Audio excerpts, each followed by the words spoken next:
चलिए स्टूडेंट, हम लोग क्वेश्चन नंबर 3 को सॉल्व करते हैं और देखते हैं 3 नंबर का सॉल्यूशन क्या होगा। तो इसमें देखिए क्या कहा जा रहा है।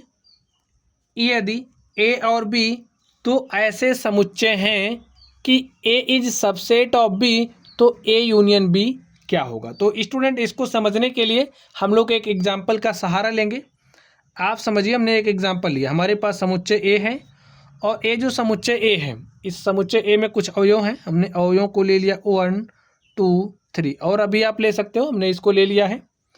अब देखिए ए और बी दो समुच्चय हैं कि ए इज सबसेट ऑफ बी, जो हमारा ए है बी का उप समुच्चय है। तो बी को हमें कुछ ऐसे लेना है कि ए क्या हो जाए, बी का उप समुच्चय हो जाए। चलिए हम लोग बी को भी ले लेते हैं। अब देखिए 1 2 3 4 5 6, ए हमारा समझिए समुच्चय बी हो गया।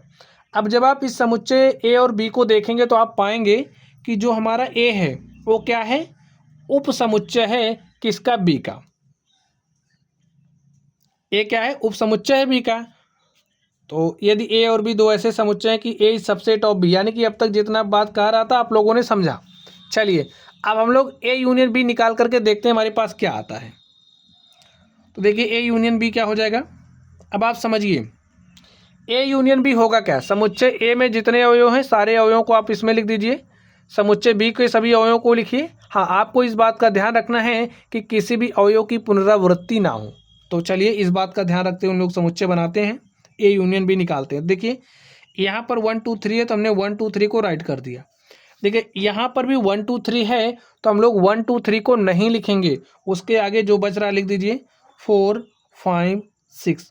अब आप लोग ध्यान से देखिए, जो हमारे पास ए यूनियन बी है किसके बराबर है, 1 2 3 4 5 6, 1 2 3 4 5 6। तो आप देखने के बाद पा रहे हैं कि जो हमारा ए यूनियन बी है वो किसके बराबर आ रहा है, समुच्चय बी के बराबर आ रहा है। तो इस एग्जाम्पल से आप लोग समझ गए होंगे ए यूनियन बी हमारा किसके बराबर होगा। तो ए यूनियन बी जो हमारा होगा वो बी के बराबर होगा। चलिए लिख देते हैं। तो स्टूडेंट, इसको देखने के बाद आपको जानकारी सारी मिल ही गई तो लिख दीजिए ए यूनियन बी हमारा बराबर हो जाएगा समुच्चय बी के। ए और बी का सम्मिलन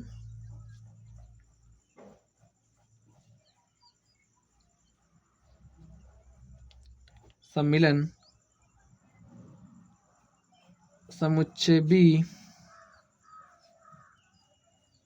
के बराबर होगा। ठीक स्टूडेंट, तो बस हमें यही बताना था। आप लोगों ने बातों को समझ लिया होगा। तो चलिए आप लोग पढ़ते रहिए। Thank you.